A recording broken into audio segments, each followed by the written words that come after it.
آج 20واں روزہ ہے، تو لہٰذا آج اکثر نمازوں مساجد کے اندر خوش نصیب لوگ جو ہیں اعتکاف بیٹھ رہے ہیں۔ اعتکاف یہ 10 دن کا آخری اعتکاف، یہ ہمارے نبی کریم کی سنت ہے، اور اس اعتکاف کے اندر کیا ہوتا ہے؟ صرف لیلۃ القدر کی تلاش کرنا ہوتا ہے، لیلۃ القدر کو، اور وہ بھی اللہ کے نبی نے فرمایا طاق راتوں کے اندر، یعنی 21ویں رات، 23ویں رات، 25ویں، 27ویں اور 29ویں طاق راتوں کے اندر، اور لیلۃ القدر جو ہے وہ پھر کر آتی ہے، کبھی کسی رات میں کبھی کسی رات میں۔ وہ رات ہے کہ جس رات کے اندر قرآن نازل ہوا تھا، لوح محفوظ سے بیت العزت، یعنی کہ آسمان دنیا پر بیت العزت میں قرآن مجید یکدم سارا قرآن نازل ہوا تھا،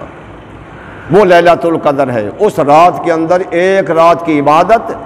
1000 مہینے سے زیادہ، یعنی 83 سال سے زیادہ بنتی ہے وہ ایک رات۔ تو مقصد یہ ہوتا ہے، پھر حضور صلی اللہ علیہ وسلم نے فرمایا کہ جو بندہ آخری عشرہ میں اعتکاف کرتا ہے اسے 2 حجوں اور 2 عمروں کا ثواب مل جاتا ہے۔ کتنی رحمتوں بھرا مہینہ، کتنی برکتوں والا مہینہ، نہ تو آپ کا کوئی خرچہ ہوگا،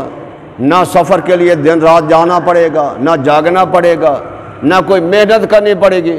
صرف اللہ کے گھر میں آ کر بندہ بیٹھ جاتا ہے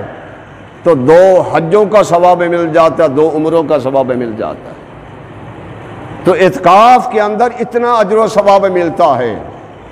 تو اکثر وہ خوش نصیب لوگ ہیں جو مساجد کے اندر،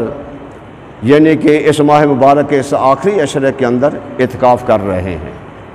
اللہ تعالی ہر مسلمان کو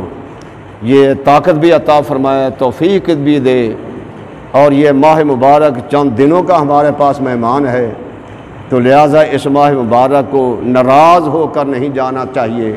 اور ہم اس کی تعظیم و تکریم کریں، اس کو تاکہ خوش ہو کر